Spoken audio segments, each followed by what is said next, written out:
இடைவெளிக்கு முன்பாக நாம் அதீத குன்மவலி என்று சொல்லக்கூடிய வயிற்று வலியை எவ்வாறு போக்கிக் கொள்ளலாம், அதற்கான மூலிகைகள் என்னவென்று பார்த்தோம். அந்த செய்முறையும் பார்த்தோம். இப்பொழுது ஒரு சிலருக்கு உணவினால் ஒவ்வாமை ஏற்பட்டு அவர்களுக்கு வயிற்று வலி வந்தால் அவற்றை எவ்வாறு எளிதாக போக்கிக் கொள்ளலாம் என்பதற்கான ஓர் துணை மருத்துவத்தை இப்பொழுது நாம் பார்க்கலாம். அதற்காக நாம் எடுத்துக்கொள்ளப்பட்ட முதன்மை மூலிகை குப்பை மேனி. பல்வேறு வகையான சித்தர்களால் அடையாளம் காணப்பட்ட ஓர் அற்புதமான தங்கச் சத்துள்ள ஒரு மூலிகை குப்பை மேனி. அடுத்ததாக கல் உப்பு.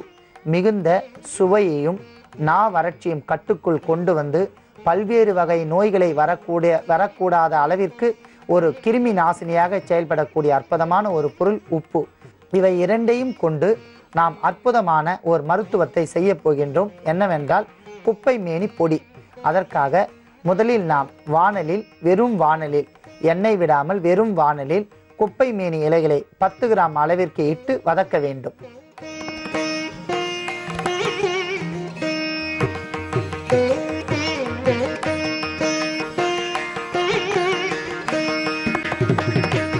நன்றாக இலை வதங்கிக் கொண்டிருக்கும் சமயத்தில் நாம் உப்பு ஒரு 5 கிராம் அளவிற்கு சேர்க்க வேண்டும்.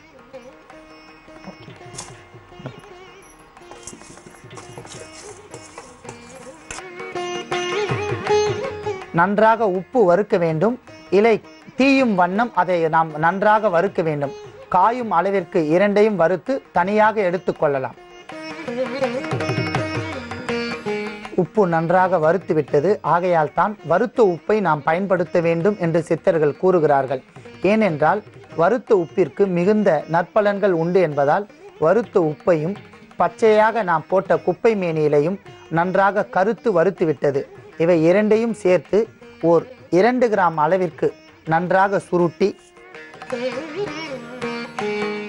வெறுகடி அளவு என்று சொல்லக்கூடிய கட்டை விரல், ஆட்காட்டி விரல், நடுவிரல் இவை மூன்றையும் சேர்த்து ஓர் அளவாக எடுக்க வேண்டும். இம்மாதிரியான ஒரு அளவு எடுத்து வாயிலிட்டு நன்றாக மென்று திண்டுவிட்டு வெந்நீர் 1/2 டம்ளர் குடித்து வந்தால் பரிபூரணமாக அவர்களுக்கு வரக்கூடிய உணவு தொந்தரவுகளால் வரக்கூடிய குன்மவலி மற்றும் கிருமிகளால் வரக்கூடிய வயிற்று வலி தொடர்ந்து 7 நாட்கள் இம்மாதிரியாக உண்டு வந்தால் பூரணமாக நலம் பெறலாம். வயிற்று பகுதியில் உள்ள கிருமிகள் மலத்தின் வழியாக வெளியேறிவிடும்.